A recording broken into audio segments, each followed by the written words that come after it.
Whenever you see Ace Frehley, former lead guitarist for hard rockers Kiss, performing on stage, you almost always see him playing a Gibson Les Paul. And at one point, Ace had accrued quite a collection of the vintage Gibson instrument, the magnitude of which would make even Nigel Tufnell as green with envy as his entire inner structure done in a t-shirt. But because of some bad advice, he would find himself parted with his Les Paul collection. And that's what we're gonna talk about today. And you know it's Cat Staley Space Demon coming at ya. The face of hard rock guitar playing would change forever with the self-titled debut of Van Halen in 1978. Budding axemen from around the globe would be mesmerized by young Edward Van Halen's technique, characterized by blistering two-hand fretboard tapping, resonating harmonics, and tone-bending whammy bar wizardry.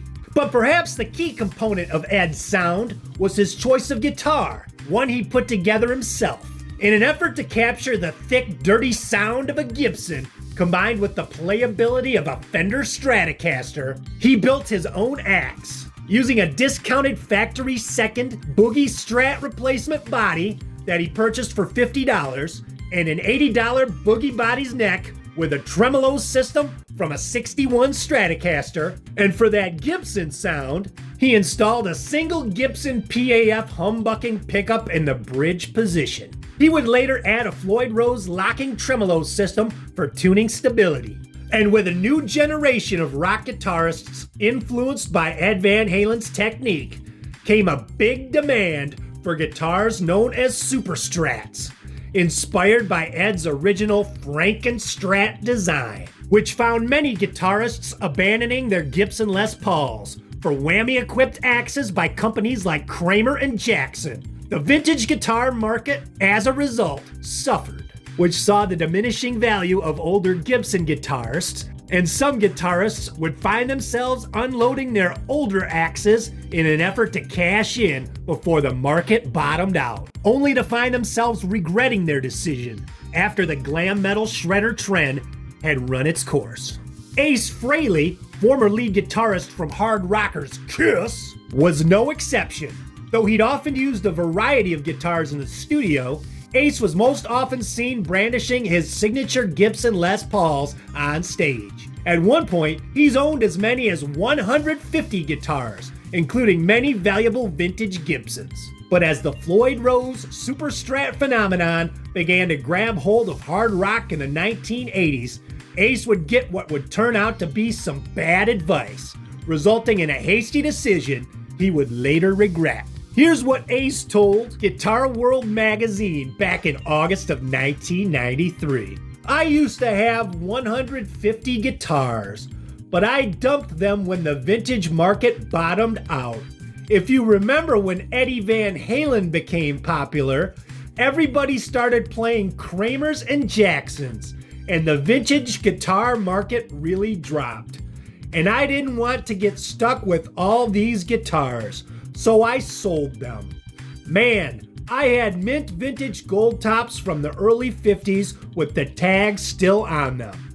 I'm kind of sorry that I did that because today they'd be worth $1 million. So this was August of 93, so adjusted for inflation, if that $1 million price tag is indeed accurate, that adjusts to almost $2.2 million for Ace's vintage guitar collection that he unloaded for the sake of Eddie Van Halen dive bombery.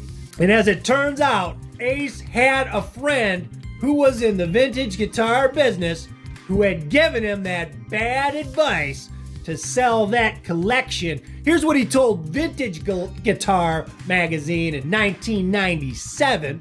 He said this: "When Eddie Van Halen became real hot, a friend of mine who deals in vintage guitars told me that the market was rapidly dropping. He goes, I would dump your collection now before the market drops anymore. Almost like a stockbroker. I invested so much money into it. In retrospect, I wouldn't have done it. So Ace got burned by the glam metal shredder phenomenon of the 1980s, spawned by Van Halen, a generation of imitators who could never duplicate the true genius and mastery of the songwriting and playing of Edward Van Halen. But I imagine his tale is not unique. I know I have a lot of older viewers, musicians, guitarists out there who probably were around in the 80s. Remember when this stuff was going down? I'd love to hear your stories of maybe that one or two vintage guitars that you let go of because people weren't into the vintage guitars now, and now you look back and those guitars are very valuable and you regret getting rid of them. I'd love to hear your stories. I imagine, it's kind of like how when a lot of people unloaded their vinyl record collections when CDs took over in the 80s and early 90s, they got rid of a lot of those vinyl records, which are worth a fortune now. A lot of people got rid of their vintage guitars. Ace Frehley and others got burned by that shredder phenomenon and lost some valuable vintage instruments. But that's the video. Hope you all dug it. Let me know about your vintage guitar horror stories. Love to hear about them. Hope you dug it. And we'll see you next time. Who's here?